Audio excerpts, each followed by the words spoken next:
It's Monday. I'm tired, but I think Jay's probably a little more tired. I heard he was working over the weekend. Jason had him come in Saturday to do a little update stuff on the Grand National. So I'm going to go check in with him, see what he's up to, see what he's been working on. Let's go check it out.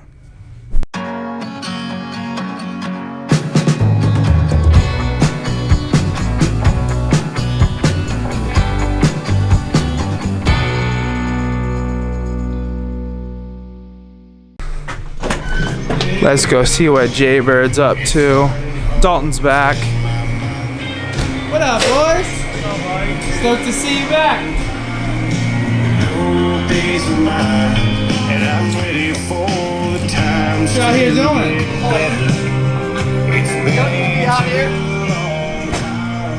You making surfboards out here? What you doing? Yeah. Shaping up some. You're gonna go share at the Nar? I'm ready. Like, pow!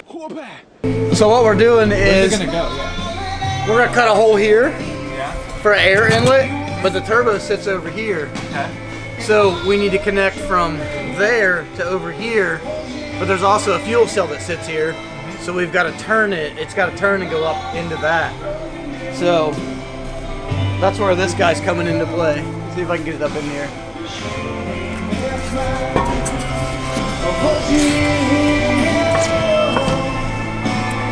So all I'm doing is I'm making a buck, and what happens is you'll fiberglass over this, and then that'll be the design. Gotcha. This is just the mold. They call it a buck.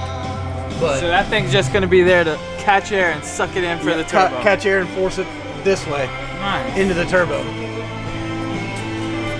Yeah. You did all that this morning? No, I started on a Saturday. I took it home and was playing glue up. So my original glue, I got some of that high strength spray adhesive, and it started dissolving the foam.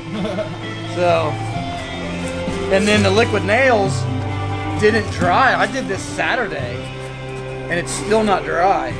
Oh, that sucks. So, luckily that box of screws, I didn't realize until I got here this morning. Start screwing together. So I started shooting screws in it.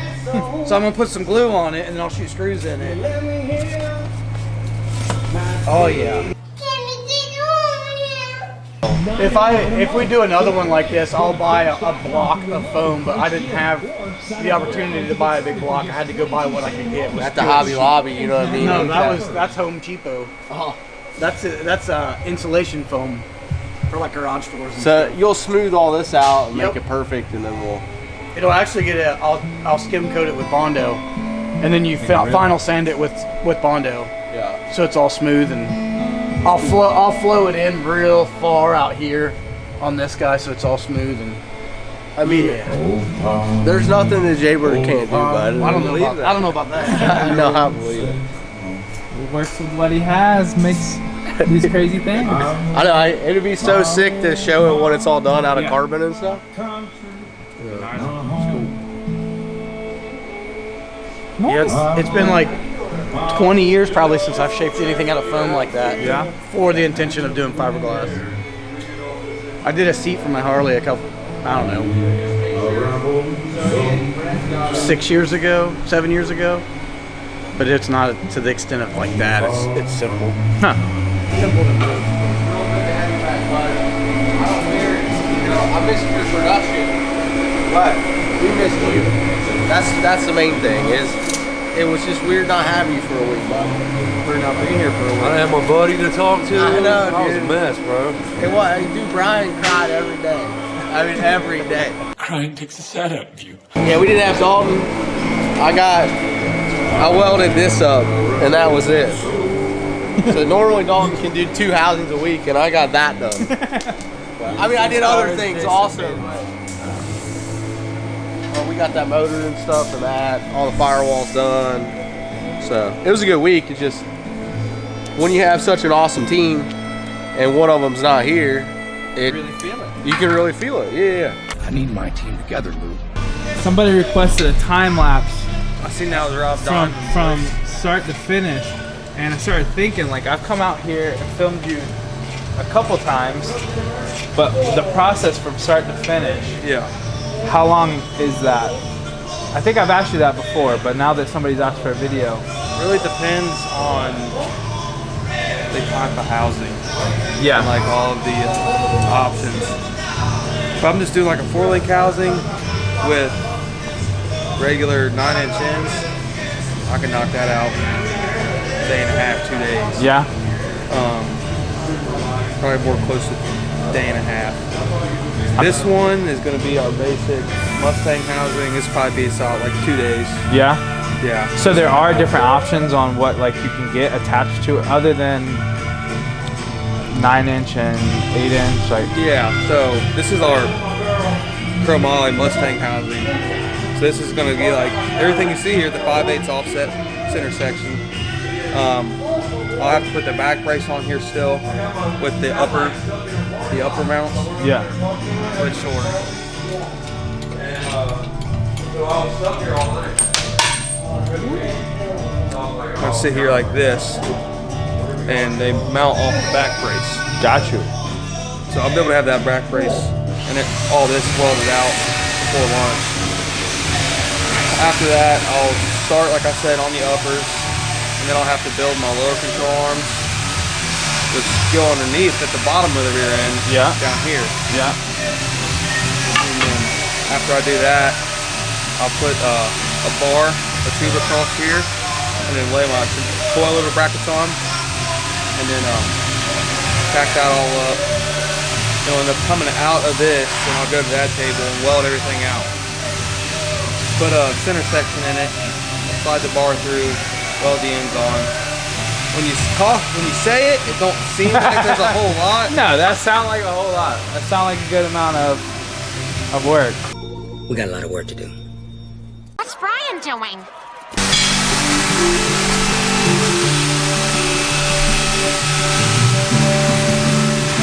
Are you about to start putting the pedals on? Yeah, put the hardware Or in the not the pedals, the switches for the hardware? it. Yeah, I don't think we got any more switches. Oh. There might be one up there. But I got 2 pedals up there already wired, like ready to So ship. if order comes in. Yeah. So what's this hardware? Oh, it's just attaching. Yeah, putting the Gotcha. stop Gotcha. and then putting the main bolt. So like they make that stop because if you push the pedal too hard and there's not a stop, you can actually break or stretch the cable. So what you'll do is you'll take 2 people, somebody will get in the car and push the throttle till it wants to stop, and then you'll adjust that out to where that stops it and not the cable. Yeah, well, I got one cleaned up on the rack back there, Yeah. and then I'll put all these brackets on, and I'll tack them and get it ready, and then he'll weld it out. Try to stay one step ahead of him. You had it cleaned out. Like, what do you mean? Like the tubes, see the one on the top behind him? Yep. I got all the old brackets cut off and it all cleaned up, ready to put the new brackets on. Yeah, and you got to get them all straight and level. Got to get the rear end level, and then get them so they're straight up and down. Measure 100 times when you tag it.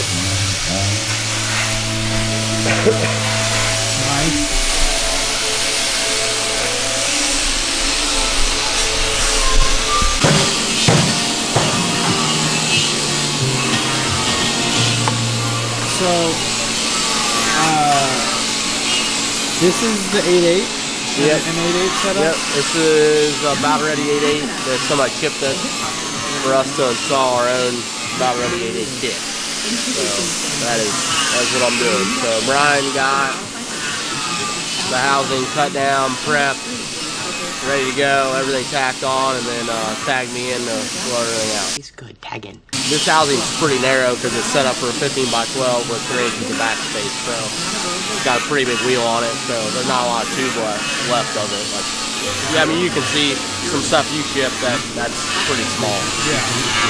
Yeah, so I'm just going through, welding everything out, and we'll get it shipped out. So, yeah. I like welding these actually. It's like takes me back to our roots, yeah. And for the money, I'm always real proud of the parts that we make. because I don't feel like we leave anyone out. That like, you know, we make parts for a guy that's just starting out that are really good. I mean, we've been probably, it sound like a broken record, but you know, this rear end housing, not this one, hopefully this one, but has been 440s, which is super fast. And then we make really gangster stuff for the guy that, you know, does, you know, or the person that doesn't have as much of a budget. So everyone in between. Racecars for all. Racecars for everybody.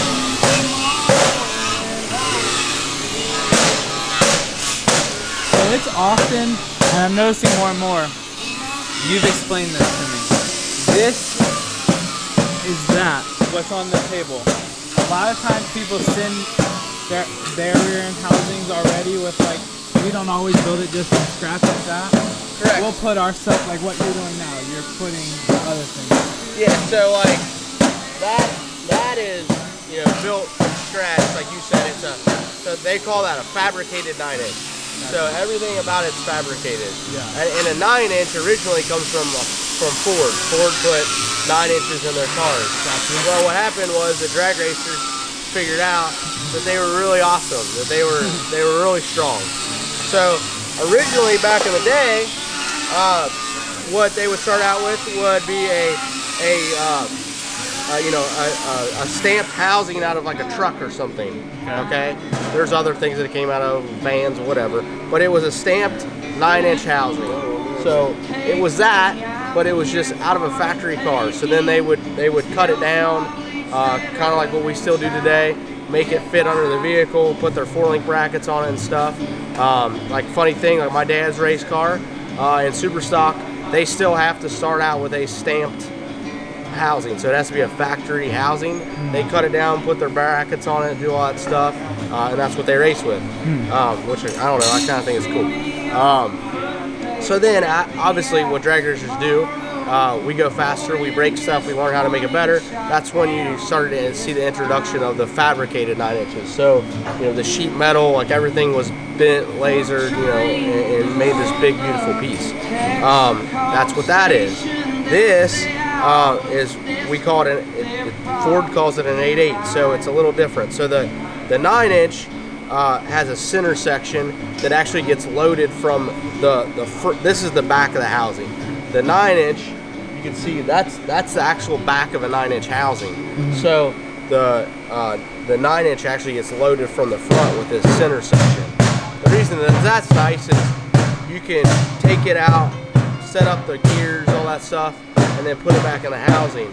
This, since this is the back, the gears go in from the back, and you have to set up the gears in the housing, okay? So there's like shims and stuff that go in here to set all this up. So, you know, there's an argument it's a little more time consuming, but I've seen Brad set up one of these up at the racetrack really fast. But yeah, so, and it's just a smaller ring and pinion, so just everything's a little smaller. It's not as strong as what, and the aftermarket support is really good for an 8/8, but dude, we've been racing 9 inches for so long, like they make so much gangster parts for it. And an 8/8, you can machine these to make it bigger, but it's not worth it. They biggest axle you put is a 35 spline axle. So basically, the more splines, the stronger it is per se. So this is max out 35 spline. The 9-inch stuff, you can get a 40 spline axle. So that's basically the gist of it. But again, like for the money, these are amazing, you know. Yeah. So they work. So this is like $12.50. That price probably needs to go up, but anyway, it's like $12.50 for us to do that. The base price on our cheapest Mustang 9-inch housing is $24.95. So Significant difference. it's pretty significant difference. Transition. All right, guys. I think that's gonna wrap it up for today. Dalton's still ripping. Jay's back there. I realize there's a lot that's kind of maybe left out. I'm still trying to figure out the formula of these videos while still running over, answering the phone, and doing everything else that needs to be done in the shop on the work side. But you guys, the feedback has been awesome. Really enjoying reading the comments of the ideas of videos you want to see. I kind of started one of those videos today with Dalton. You'll see he gives an explanation, but of kind of how to build the housing or his steps that he goes through. But I've started filming some time-lapse footage of that today because I do want to give you guys a start to finish of the rear end housings. So there's a lot of things in the works. I appreciate you guys viewing, checking in with us, leaving the comments, giving a thumbs up. Man, it really helps out. I realize now why YouTubers always ask for people to subscribe, like, and share. It really does make a difference in putting our videos in front of viewers like you who enjoy this type of content, you know, day in the life stuff, car stuff specifically. So if you guys could do all that for us, you know, we greatly appreciate it. I appreciate it. It really keeps me motivated to get these videos out to you guys, and that's exactly what we're gonna do. I actually need to get ripping on this edit now. So until next time, guys, peace.